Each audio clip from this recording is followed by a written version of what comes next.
Give thanks and praise. Much love and respect, dissidents. Welcome back. Got another installation to put together here. And a couple addendums as usual. Turns out the name of that channel, here's some better lighting maybe. But the name of that channel I wanted to share is not Salt the Earth. I messed that up. It is Essential Salts is the name of the channel. I will put him in the show notes. He's been doing the Nietzsche breakdown for a couple of years now. He's just a wealth of insight into the mind of Frederick Nietzsche, the godfather of what some people think of the godfather of nihilism. And what I love about his work is he really pulls forward the nuance of so many misunderstandings of Frederick Nietzsche's work. He makes a lot of caveats to what people have misunderstood, myself included. He points out that Frederick Nietzsche has been said to have philosophized with a hammer, but our fella on Salt the Earth, he says that is not, as to say, destructive hammer, that it is more like a tuning hammer, or because Nietzsche was a pianist, so it is to say that he would use the hammer to strike the works of other philosophers and then listen for the resonant tone that comes off of the works of other philosophers, much like a piano does, striking the keys. So I really love that analogy.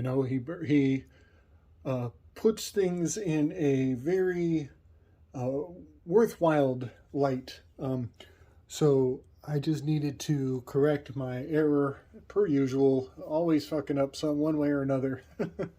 But yeah, that was a mistake from my last video, and in this video I need to further elucidate what I mean by enantiodromia, and the coming together of opposites, or the literal translation of that is opposites running their course. And I really want to highlight what is meant by that factor, and I need to bring forward the actual zodiac, the 12-station zodiac, to highlight what I mean by the fact that each one of these double cards, 2 cards per station of the Enneagram, how they are in fact alchemical wedding. This is Heros Gamos. The word Phantasmagoria is an anagram for Panta Heros Gamo, or Panta Hero Here Gamos, all things, the alchemical wedding of all things. So yeah, Phantasmagoria is a fascinating term that's been used in many contexts throughout the ages, but I really want to hit home my meaning here by taking what I'm starting to see this 1 through 9 as a potential expression of the Fasti calendar, of the ancient 9-month calendar, which would have been 40-degree months, 40-day-long months, 9 times, bringing full circle to 360. And it's more complicated than that. There were days out of time. They accounted for solstices. It's more complicated than just 360 because of the 6 solstices on the summer and the winter. It's more complicated than that. But I do believe that this has powerful relationship to the ancient zodiac of old, before Ovid came along and put together the 12-station year. So yeah, I'm going to put up the zodiac so you can see the 12 stations, and then I'm going to run through these relationships. And what I think is actually more valuable and this just to confuse everybody, I think it is better to place the zodiac thusly and to see it in this direction as the Hermit card is Virgo. The Moon card corresponds to Pisces down here. And so you can see that they are 180 degrees from each other. The Sun card is in Aries. The Wheel of Fortune card is the fall equinox, basically. So we have a spring and a fall equinox here with Aries and the Sun card. The High Priestess, she is here in Capricorn, and this Aeon card, which is in other tarot decks, this is the Judgment card, is in Taurus, which is not a perfect 180. It's actually more of a 150, which is a devil. 15 is the devil card. It's also Queen Cux.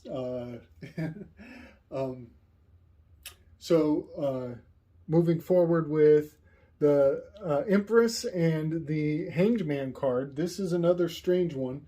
The Empress is in the Pisces. Hanged Man is, again, not 180, more of a 150. The Hanged Man is Ophiuchus, essentially, but Ophiuchus is huge. He takes up a huge segment of the sky.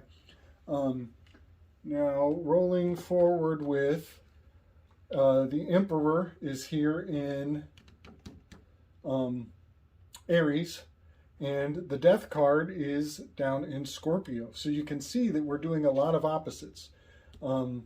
Here we have the Hierophant. He is in Taurus, and the Art or Temperance card is down in Sagittarius. So we are marrying opposites by bringing together the numerological correspondences.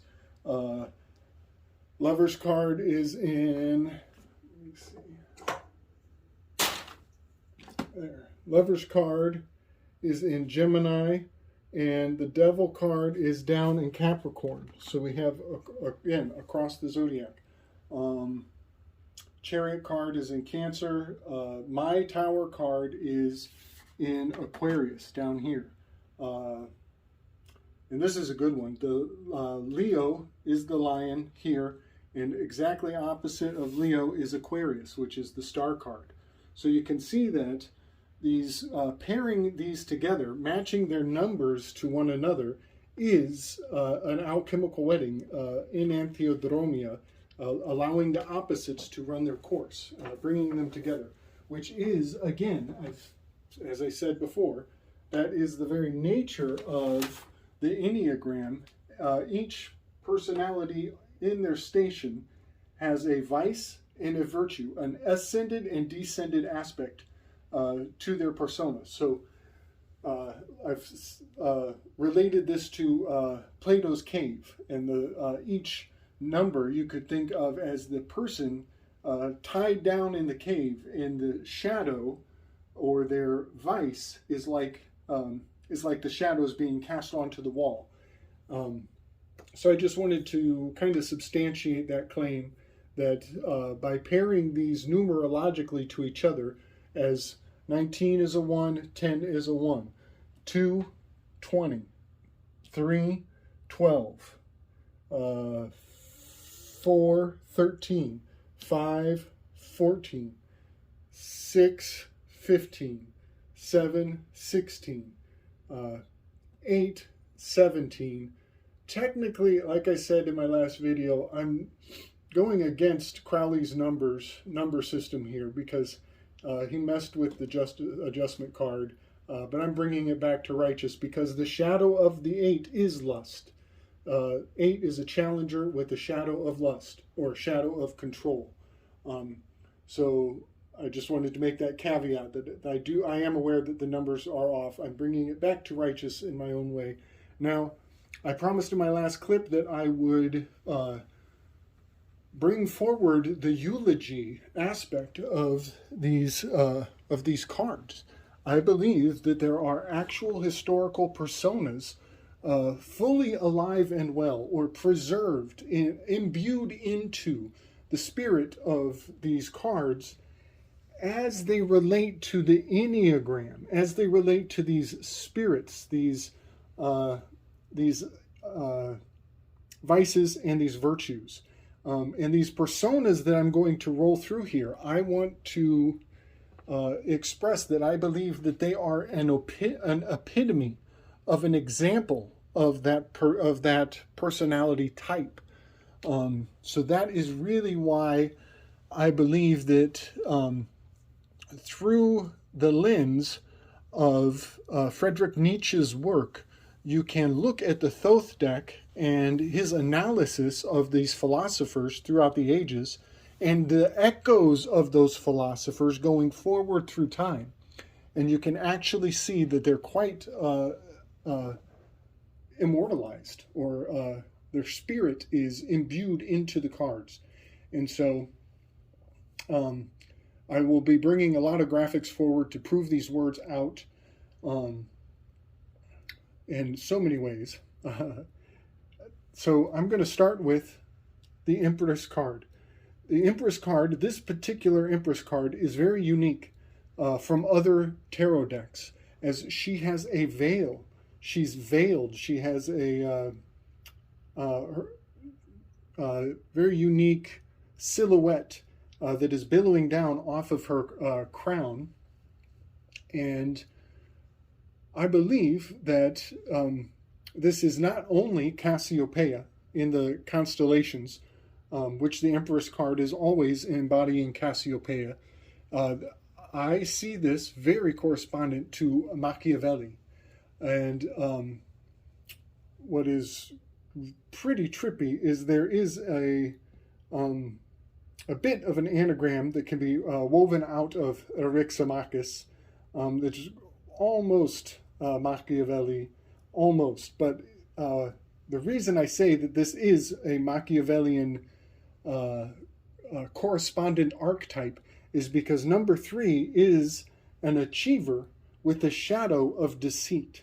And of all the characters through all of history, Machiavelli makes the most powerful example of an achiever with a shadow of deceit. He would be the pinnacle of all 3 personality types, as he did have quite a fascinating history of achieving things through deceit, using his shadow as his weakness, harnessing the shadow of deceitfulness to achieve his most ascended aspect, his greatest virtue.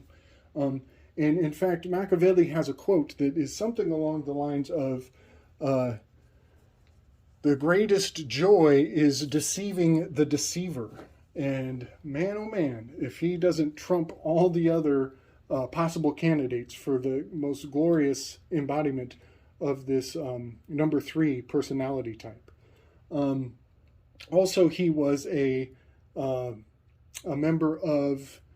became a member of the Medicis in time. He was throttled into a position of success in the Medici lineage, and that is quite compelling, as Euhemeristic is the archetype, the prime archetype of the physician in the circle of philosophers from the symposium. So I just find it quite fascinating to use the symposium as a lens to look forward through time and see the echoes of these philosophers in the ring of sofas, the sofa ring of the sovereigns of the old Greek Plato's Republic. This is also pretty interesting because Daleth is the glyph on the Empress card. Daleth means door. And so Euhemeristic and the Medicis were dock doors. That's pretty interesting to me. Also, Empress can be rearranged into an anagram. No, excuse me, I misspoke. Machiavelli's writing can be his principal work was called The Prince. And you can actually make a funky anagram out of the Prince to spell Empress. Let's see, I'll have to do it to prove my words here. P-R-I-N-C-E. And this is a stretch, I know, but it is less and less of a stretch with the more context that I gain in researching Machiavelli's work. So E-N-P-R-I-C, Empress, is actually an anagram of his principal accomplishment. And I see a lot of people using Machiavellian methodology still today. I'm just going to throw it out there. I don't care. Fucking Jordan Peterson has read Machiavelli. I can see the spirit of Machiavellian methodology in Jordan Peterson's persona. So I'm just going to put that forward because he is a physician of sorts. And he is making plays he's being throttled forward in his career into very influential positions. And there is way more behind that than I could ever completely fulfill. But Jordan Peterson is, it's just interesting because the Hanged Man is also the St. Peter's Cross. It's the upside down cross of the sailors. So I'm just going to throw that into the mix because we could definitely say that Jordan Peterson is a number 3, an achiever with a shadow of deceit. And that's what no, I'm not done. I'm not done. Jordan Peterson went to St. Petersburg to receive his MK Ultra upgrade. And his daughter's name is fucking Mikhail Gorbachev. She's named after Mikhail Gorbachev. There's a lot of Russian cloak and dagger shit going on around that fella. So, all right, I'll walk away from that one. I know those are bold claims. And next, I'm going to point out that I'm quite sure the original intention behind this card, this Emperor card, and the iconography that makes up its aspects hails to Cecil Rhodes. Cecil Rhodes had many caricatures and graphics and depictions of him throughout time, one of which was called The Crowbar King. And the comic that was made of him, depicted as the Crowbar King, has this exact crown on it. He's holding a globus cruciger, and he's sitting on a throne very correspondent to this throne of this Aristophanes. Number 5 is a individual with a shadow of envy. Also, Cecil Rhodes, his coat of arms has 2 rams.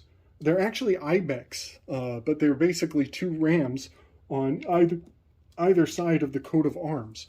And while I'm going on about the coat of arms, I'm going to say this. I've discovered, I don't know if I can draw it very well, I've discovered the actual, the template of using, drying the hide of an animal has a very interesting shape to it. And the shape of preserving and drying out the hide of all animals is almost, that's not bad, that's not too bad of a version of it, but this is the hide. This is the origin of the template of all heraldry. This is hair, all, dry. When you skin an animal and you cure the hide, it makes this foundational template, this foundational outline, which is the template of heraldry where you hide, H-I-D-E, where all the symbols hide. And so it is probably very beneficial to learn the language of heraldry because there is much information being hidden in plain sight through that, what we think of as just cute arts and innuendos, but there's much more going on, much more to be said in a single picture image. Okay, so Cecil Rhodes, his will his hidden wills, his hiding wills, are actually the reason why the Masons got overthrown and reappropriated to one world agenda. It's a really fascinating study there with old Cecil Rhodes and his Rhodes scholarships, the diamond trade industry. There's a lot about the diamond that I'm going to get into. If anybody remembers, I was mentioning the Great Diamond of Virgo, essentially. I'll get into that on another installation on the Slick Dissonant Shared Learning Experience. Let's see. We talked about Carl Jung being the Hierophant. He has a ring that is the Agathodaimon, that is Hydrus at the South Pole. And I'm going to say, I think that this art card is a self-portrait of Lady Frieda Harris. As much as I want to associate her with number 2, which is Hera in the Greek pantheon, I think Blavatsky is the High Priestess. I think Lady Frieda Harris is the art card, as she was the artist who made this entire deck. So I'm going to just throw that out there. I think Lady Frieda Harris herself is alive and well in this card right here, as she was the artist, and she changed the name to art. It also has much to do with Artemisia, which is a key ingredient in wormwood, and also in absinthe. And absinthe is a deworming medicine. It's medicinal. So yeah, there's a lot of beautiful secrets revealed in that card in particular. I'm going to try to change the lighting here. Okay, so moving forward, this card, the Lover's card, through my research into Frederick Nietzsche and understanding some of the philosophers who he particularly would focus on and essentially refute systematically, you know. Like I said, he would knock it with a hammer and see what resonant tones would come off of the works of philosophers of the past. One of his focal points was François de La Rochefoucauld, and that is a French fucker who used to sit around in French salons, and they would actually wax poetic and philosophize in a big grand circle jerk in France. And they were essentially, the salon was a recreation of Plato's Symposium. They were reenacting these eulogies and these philosophical pontifications in France. And François de La Rochefoucauld is known as the godfather of self-love.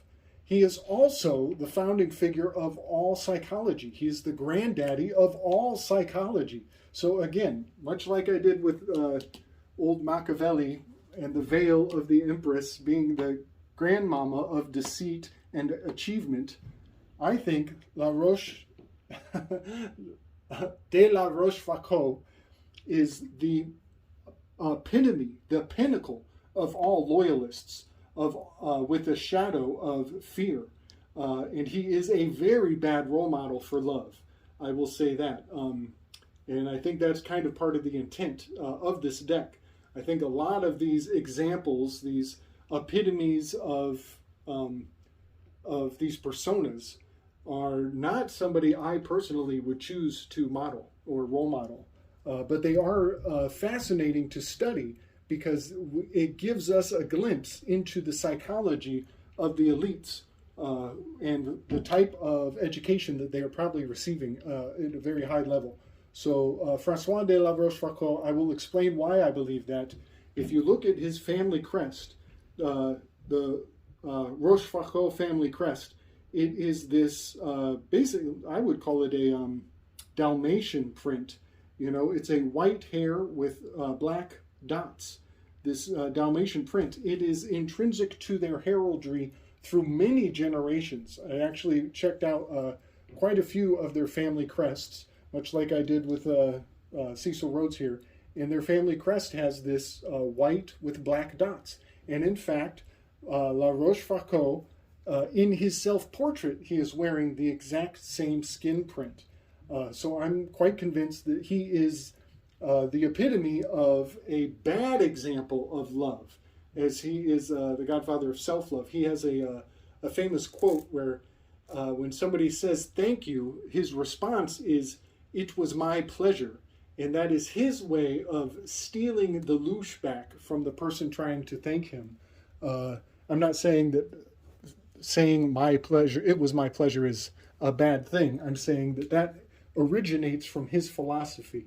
And it is a very fascinating, energetic form of exchange.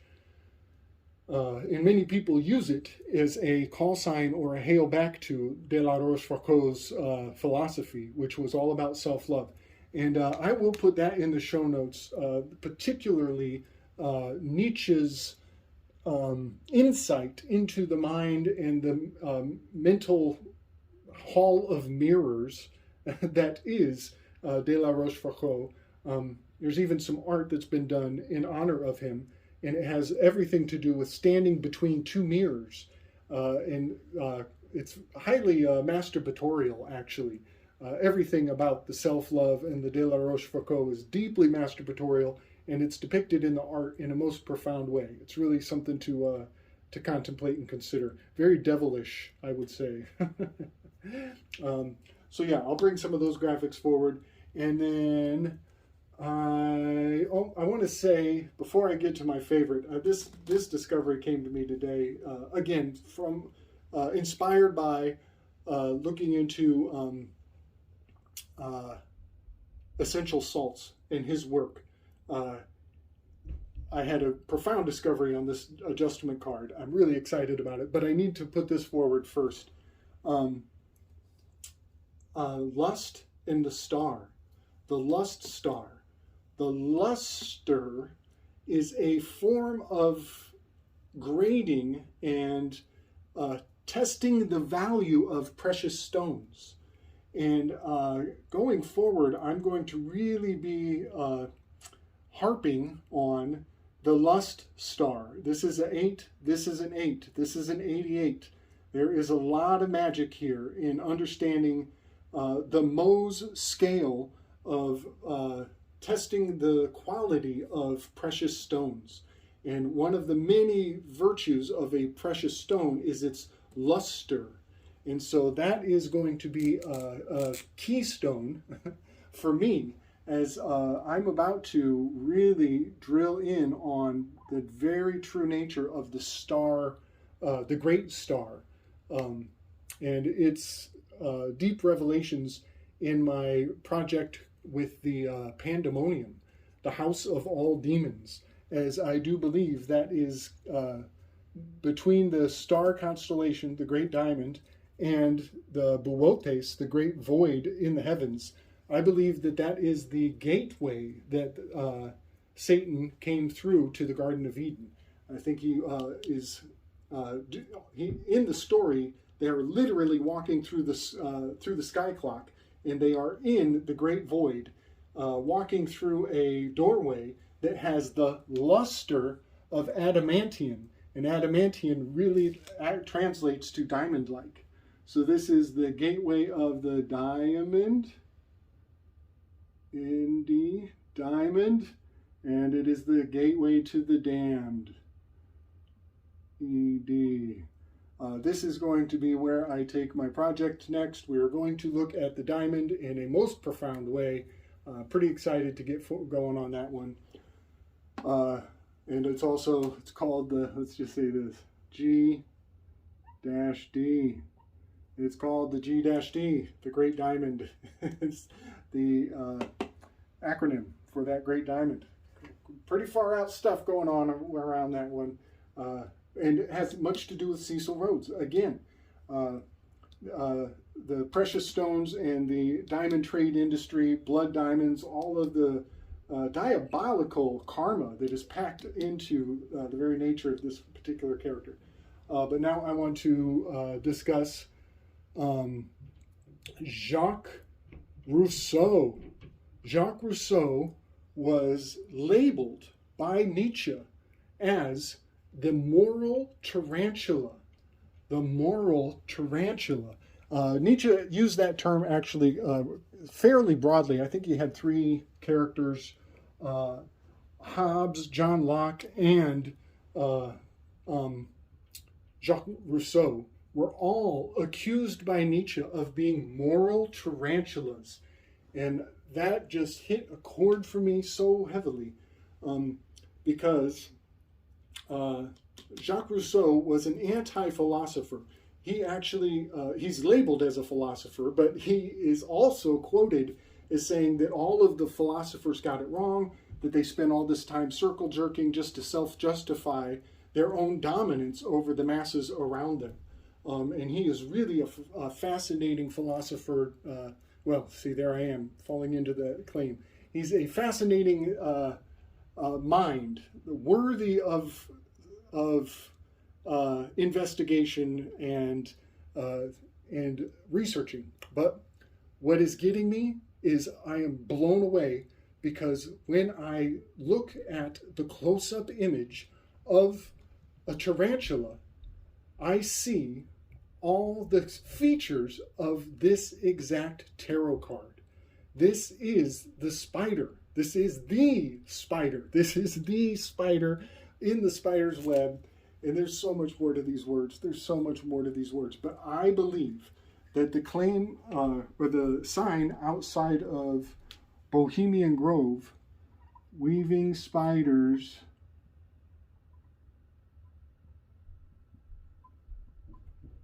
come not here.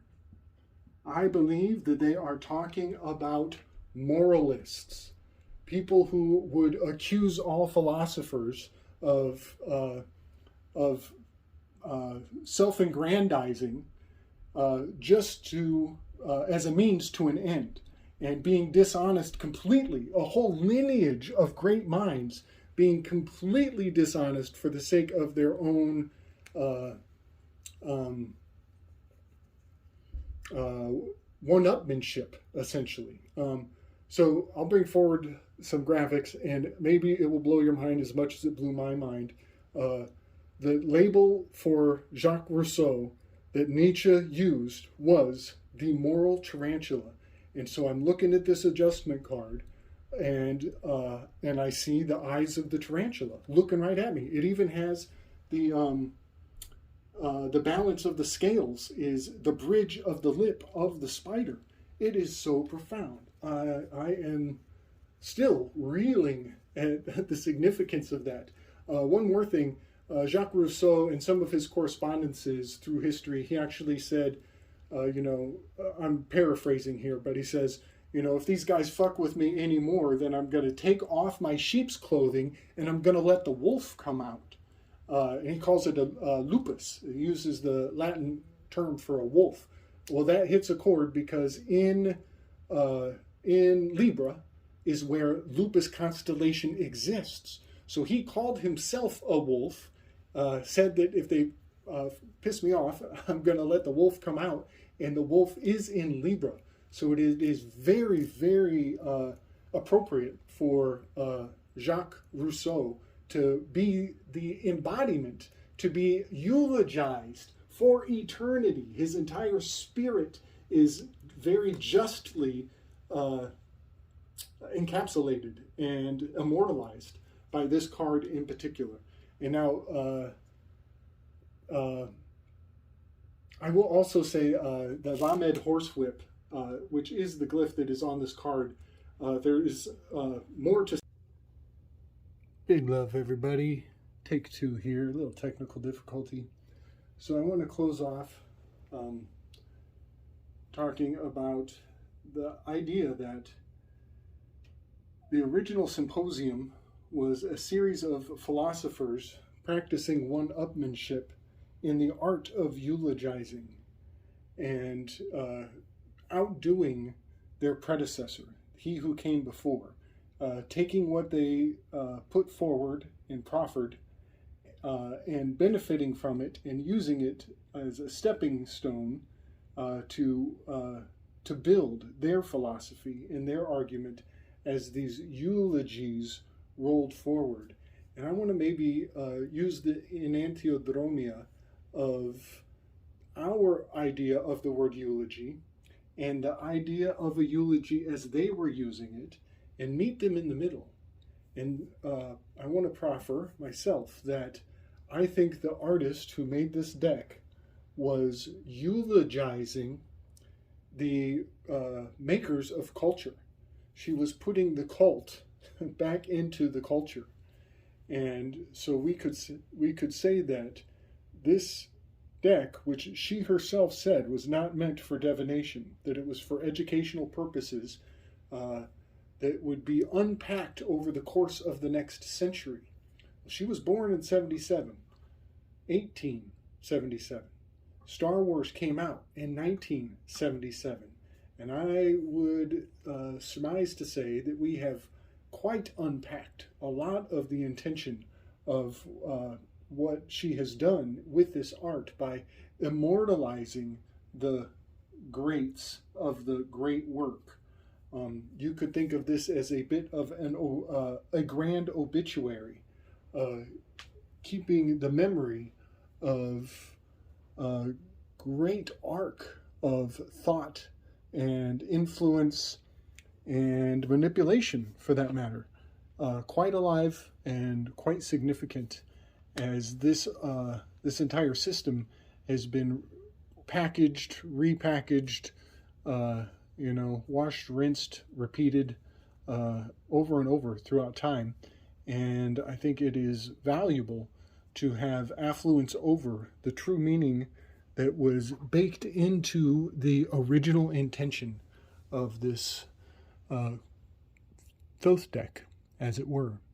All right, everybody, big love and respect. Next, we're moving into the Pandemonium and the House of All Demons and its cosmological significance throughout many myths and stories, as all of the stories are the storehouse for the stars of your mind. Big love and respect, everybody. Strength and wisdom.